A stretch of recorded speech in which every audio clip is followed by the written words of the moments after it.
Assalamualaikum warahmatullahi wabarakatuh. Hari ini tepat tanggal 4 Oktober 2020. Gue baru aja sampai di Wisma Atlet, Tower 8 Wisma Atlet Jakarta lebih tepatnya, untuk menjalankan perawatan dan isolasi karena pada 4 hari yang lalu gue dinyatakan positif COVID-19.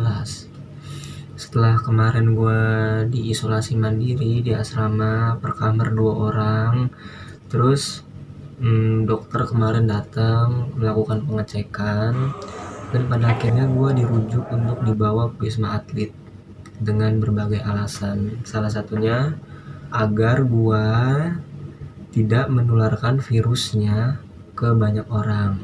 Katanya sih seperti itu.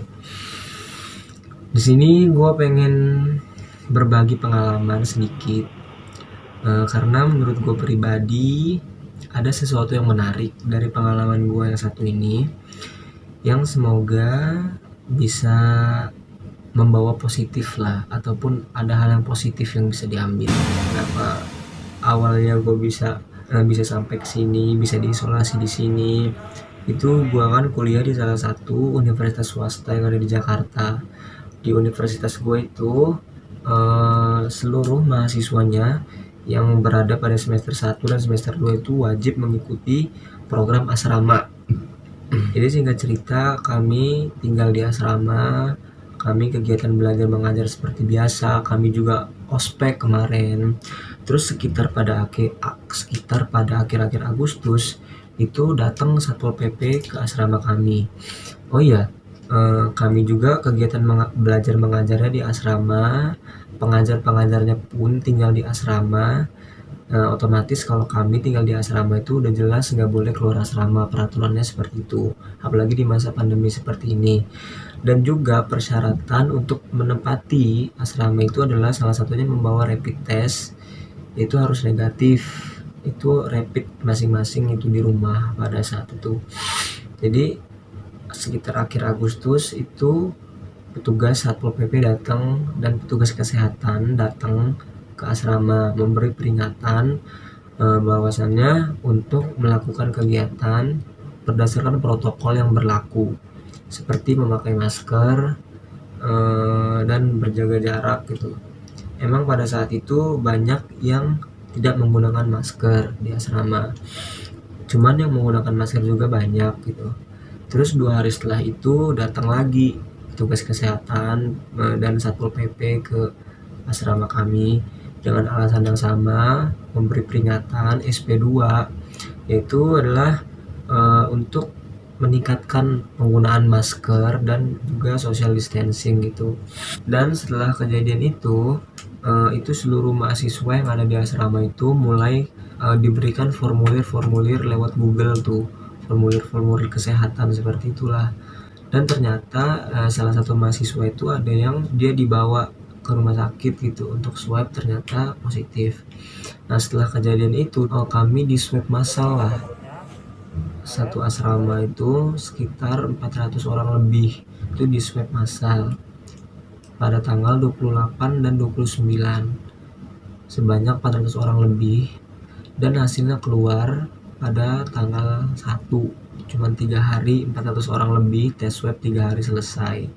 Dan setelah hasil swabnya keluar itu lebih dari 200 itu positif, lebih dari setengah jumlah mahasiswa itu positif, tetapi hasil swabnya itu hanya berbentuk PDF.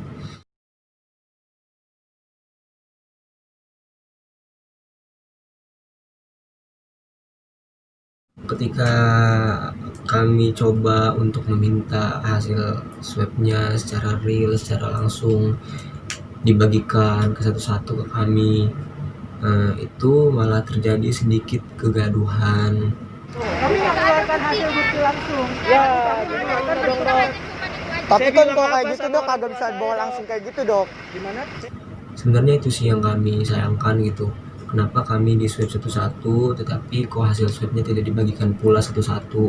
Kenapa harus berbentuk PDF seperti itu? Banyak teman-teman juga yang bilang, yang mengeluarkan keluhannya, katanya kalau PDF seperti itu mah gue juga bisa buat dan lain-lain. Sekarang teknologi udah canggih, Pak. Iya. Cuman teknologi kayak gini aja semua juga saya bisa bikin, Pak. Iya, saya Coba. Bapak mau perlu bukti kalau saya bisa bikin PDF kayak gitu. Saya bisa sekarang malam saya bikin. Udah pada baca ya yang dari Iya. Banyak teman-teman yang sedih, yang bingung gimana ngabarin orang tua, termasuk gue juga sedih tahu kalau gue positif gitu. Ya mereka cuman satu sih sebenarnya intinya, pengen minta hasil swabnya gitu. Mereka juga selalu pertanyakan itu gitu, kemana hasil swab kami butuh data yang valid, bukan data yang kayak gini yang berbentuk PDF. Terus kalian bertanya, emang lu nggak ngerasain gejala apa-apa bang? Kalau gue pribadi sih gejala ada, kayak yang gue nggak bisa nyium bau-bau, gue pilek, kayak bau minyak kayak bau minyak kayu putih gue nggak kecium, bau parfum gue nggak kecium, gue agak sesek kemarin. Cuman teman-teman gue yang sehat, yang sama sekali nggak ada gejala-gejala itu banyak yang ngeluh gitu. Kenapa kok gue bisa positif padahal gue sehat-sehat aja, gue bisa nyium, gue nggak sesek, gue nggak demam, pokoknya gue nggak ada gejala, tapi kok kenapa gue dibawa gitu, kenapa gue positif. Itu yang mereka sayangkan. Cuman balik lagi ke dokternya, kata dokternya ini katanya kamu tuh positif tanpa gejala dan lain-lain lah, seperti itu ya, maksudnya ya nggak apa-apa gitu dibawa kalau emang bener dia positif COVID. Dia nggak ada gejala gitu, sah-sah aja dibawa, emang peraturannya seperti itu. Tapi yang gue bingung dari semua ini adalah hasil swab kami tuh nggak dibagiin satu-satu, nggak dibagiin kertasnya secara langsung, secara real gitu.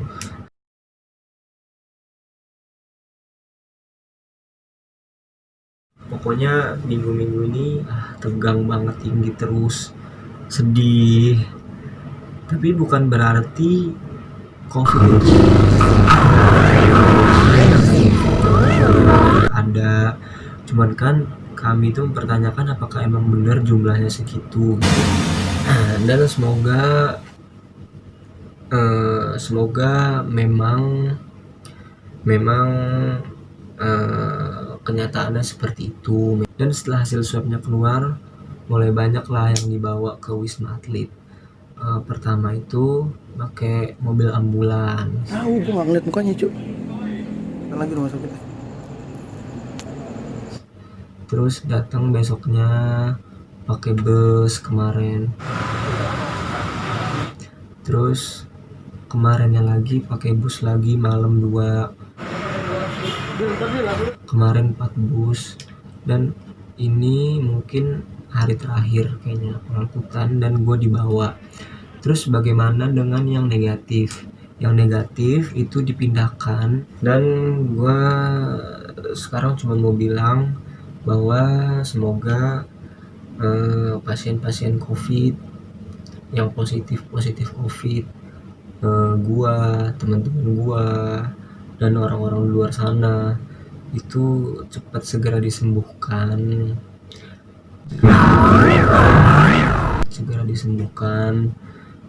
Terus semangat untuk dokter-dokter yang telah berjuang di garda terdepan, yang telah mengeluarkan seluruh tenaga dan seluruhannya, yang telah mengeluarkan semuanya untuk merawat pasien-pasien COVID.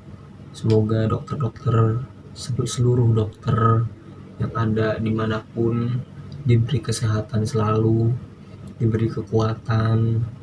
Dan yang terakhir, semoga di dalam pandemi COVID seperti ini tidak ada yang mengambil keuntungan, tidak ada yang mengambil cuan.